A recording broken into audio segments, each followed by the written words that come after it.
नमस्कार, स्वागत है आपका आर्या न्यूज में। मैं हूं आपके साथ सुमन पाल। खबरों की शुरुआत करते हैं बड़ी खबरों के साथ। उत्तराखंड के मुख्यमंत्री पुष्कर सिंह धामी ने कई क्षेत्रों में काम कर रहे लोगों से बुधवार को अपील की कि वे उत्तराखंड निर्माण के 25 साल पूरे होने पर उसे देश का सर्वश्रेष्ठ राज्य बनाने के लिए सामूहिक रूप से कार्य करें।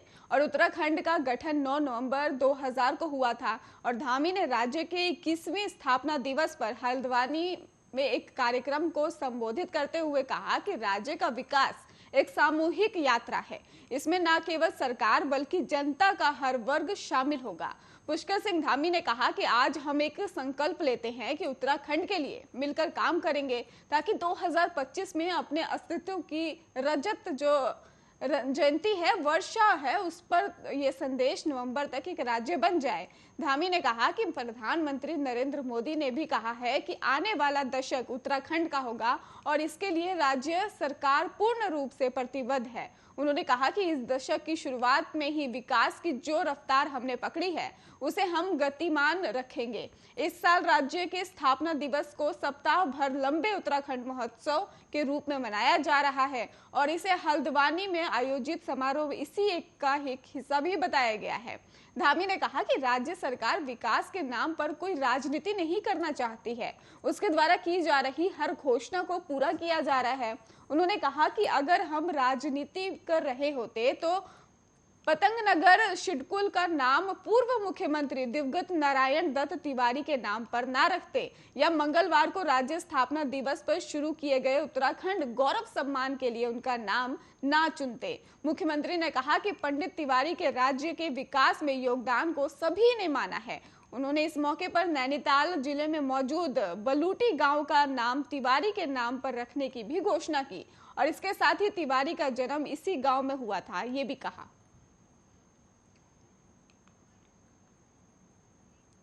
उत्तराखंड में चुनावी माहौल गरमाने के लिए इसी महीने आम आदमी पार्टी के बड़े नेता उत्तराखंड का दौरा करेंगे।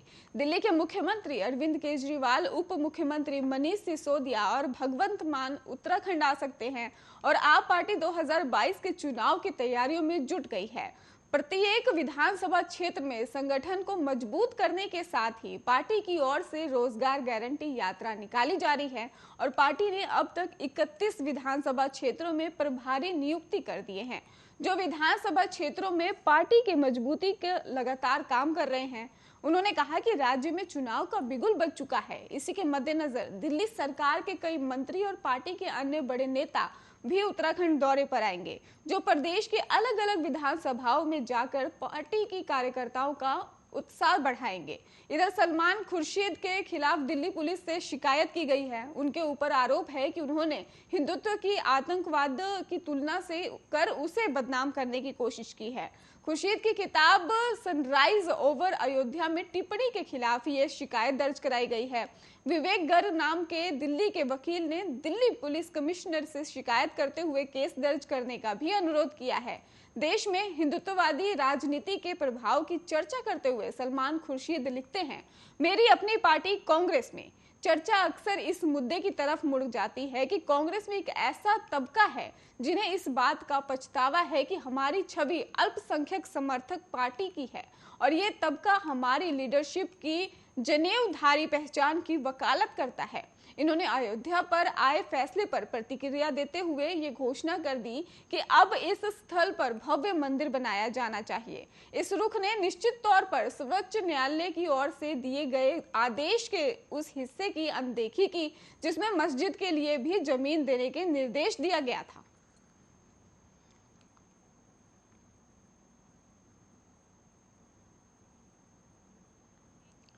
देहरादून के राजकीय दून मेडिकल अस्पताल के पैथोलॉजी विभाग की गड़बड़ी से ही एक गर्भवती को किसी पुरुष की जांच रिपोर्ट थमा दी गई है। महिला के पति ने जब घर जाकर जांच रिपोर्ट देखी तो दंग सा रह गया। आनन फानन में वो फिर से अस्पताल पहुंचा और अपनी रिपोर्ट मांगने लगा। आपको बता दें कि कर्मचारी उनकी समस्या का समाधान ना कर पाए तो वो डॉक्टर के पास पहुंचे। डॉक्टर ने उन्हें दोबारा जांच की सलाह दे डाली और इतना ही नहीं, आपको ये भी बता दें कि वो इससे संतुष्ट नहीं हुए तो चिकित्सा अधीक्षक कार्यालय में शिकायत जो है वो भी दर्ज कराई और चिकित्सा अधिकारी जो कार्यालय के समझाने पर वो दोबारा जांच कराने के लिए भी तैयार हुए। और आपको ये भी बता दें कि उन्होंने ये भी कहा है कि उनकी पत्नी गर्भवती है और मंगलवार को वो जरूरी परामर्श के लिए पत्नी को लेकर स्त्री और प्रसूति रोग विभाग की डॉक्टर के पास पहुंचे हुए और डॉक्टर ने उन्हें जरूरी जांच की सलाह दी थी। और इस पर मंगलवार को ही अस्पताल की पैथोलॉजी विभाग में महिला ने जांच के लिए सैंपल दिए थे और बुधवार को ये पत्नी को साथ लेकर जांच रिपोर्ट लेने अस्पताल पहुंचे और एक रिपोर्ट में बृहस्पतिवार को मिलनी थी, इसलिए महिला डॉक्टर को दिखाने की बजाय वो रिपोर्ट लेकर पत्नी को घर ले गए।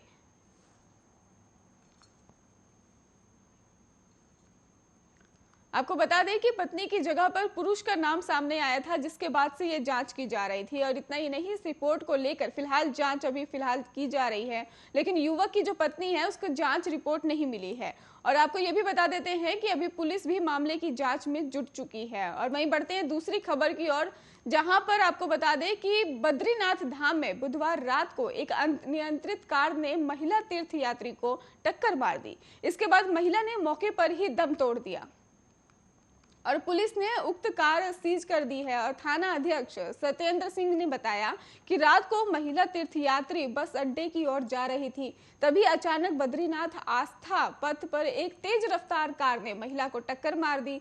महिला की गोद में एक बच्चा भी मौजूद था, बच्चे को भी हल्की चोट आई है। महिला यात्री के परिजनों और पुलिस की मदद से महिला अस्पताल में भर्ती करवाया गया है, लेकिन उसने पहले ही दम तोड़ दिया था।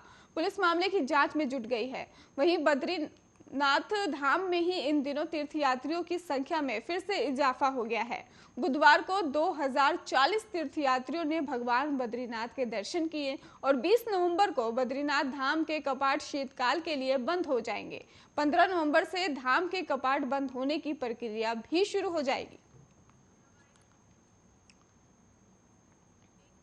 उत्तराखंड में कैंसर जैसी गंभीर बीमारी से ग्रसित मरीजों को निःशुल्क इलाज का आयुष्मान मिला है और अटल आयुष्मान योजना में अब 27,112 कैंसर मरीजों को मुफ्त उपचार की सुविधा भी मिली है, जिस पर सरकार ने 50 करोड़ की राशि व्यय की है। और अटल आयुष्मान योजना के तहत प्रदेश में अब तक 44 लाख लाभार्थियों को गोल्डन कार्ड बने हैं और जिसमें 3.38 लाख को 5 लाख तक का मुफ्त इलाज की भी सुविधा मिली गई है और इसमें 27,112 कैंसर ग्रसित मरीजों को इलाज कराया गया है। इसके अलावा 1.33 लाख मरीजों की जो डाइसिंग है वो भी की गई है और कैंसर से इलाज पर 50 करोड़ की राशि सरकार ने व्यय की है। आयुष्मान योजना कैंसर रोगियों के लिए वरदान साबित हुई है और कैंसर का इलाज महंगा होने के बाद आम मरीज के लिए उपचार करना संभव नहीं हो पाता था, लेकिन योजना में कैंसर का इलाज करना भी आसान हुआ है। रुद्रप्रयाग जिले के जखोली निवासी बच्चन सिंह और पुष्पा पोनी ने ओम प्रकाश हरिद्वार से, फरहा और देहरादून से और जावेद अंसारी का कहना है कि आयुष्मान योजना से कैंसर का इलाज करा पाए हैं और योजना की नहीं होती तो इलाज कराना असंभव ही माना जा रहा था। राज्य स्वास्थ्य प्राधिकरण के अध्यक्ष डीके कोटिया का यह भी कहना है कि आयुष्मान योजना में 3.38 लाख से ज्यादा मरीजों का पंजीकृत अस्पतालों में इलाज कराया गया है, जिस पर कई करोड़ खर्च भी किए गए हैं। इसमें कैंसर जैसा भी उपचार करना संभव हो पाया है।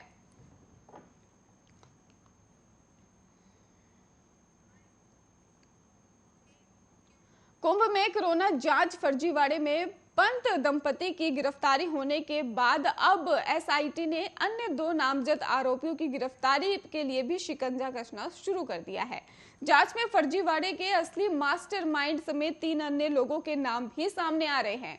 इनमें पंत दंपति, एक नजदीकी और 2 अधिकारी और एक कारोबारी का नाम बताया जा रहा है। आपको ये भी बता दें कि महाकुंभ 2021 में कोरोना जांच के लिए फर्जीवाड़े मामले में एसआईटी ने शरत और मल्लिका पंत को घोटाले का मुख्य आरोपी बनाया है। अब पता चला है कि इस फर्जीवाड़े का मास्टरमाइंड कोई और ही बताया जा रहा है। वहीं पंत दंपति की गिरफ्तारी के बाद उनसे हुई पूछताछ के बाद 5 अन्य लोगों के नाम भी इस फर्जीवाड़े में सामने आ रहे हैं। इसमें प्रशासनिक जो अधिकारी हैं उसमें कारोबारी भी बताए जा रहे हैं। आपको ये भी बता दें, योगेंद्र सिंह रावत का कहना है कि 5 लोगों के नाम सामने आए हैं जिसमें पूछताछ की जा रही है। महाकुंभ 2021 में हुए कोरोना जांच घोटाले के बाद नामजद मैक्स कारपोरेट सोसाइटी के ही पार्टनर शरद और मलिका पंत को सोमवार की शाम 5:16 पर जेल में दाखिल कराया गया। दंपति को ही नोएडा में मौजूद आवास से रविवार रात दबोचा गया था और शरद पंत बैरक नंबर 2B में भी रखा गया था। वहीं उसकी पत्नी मलिका को महिला बैरक के वार्ड में रखा गया था।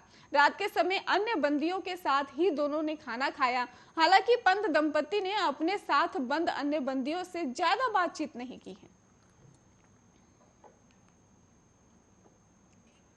अखिल भारतीय आयुर्विज्ञान संस्थान ऋषिकेश के मुताबिक कोरोना संक्रमण के मामलों में कमी जरूर आई है, लेकिन संक्रमण अभी पूरी तरह से समाप्त नहीं हुआ है। आने वाले दिनों में कड़ाके की ठंड और खतरनाक स्तर तक बढ़े प्रदूषण के चलते कोरोना संक्रमण का खतरा भी बढ़ेगा और ऐसे में मास्क पहनने और हाथ धोने की आदत को दिनचर्या में शामिल करना ही बचाव का एकमात्र उपाय है।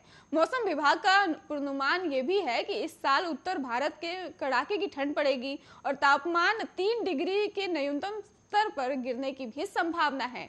दीपावली के दौरान पटाखों के कारण हवा में प्रदूषण खतरनाक स्तर तक पहुंच गया है और एम्स ऋषिकेश के सोशल सेल के नोडल अधिकारी का भी ये कहना है कि ठंड और प्रदूषण का असर तंत्र का पड़ता जा रहा है और कोरोना वायरस भी सीधा फेफड़ों पर हमला बोलता है। दीपावली के उत्तराखंड समेत देश के कई राज्यों में प्रदूषण बड़े पैमाने पर बढ़ा है।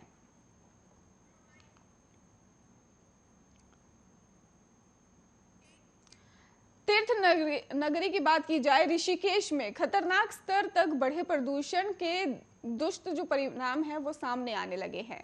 सरकारी अस्पताल की इमरजेंसी में भी आने वाले मरीजों की संख्या 20% और ओपीडी में उपचार के लिए पहुंचने वाले मरीजों की संख्या 25% बढ़ोतरी हुई है।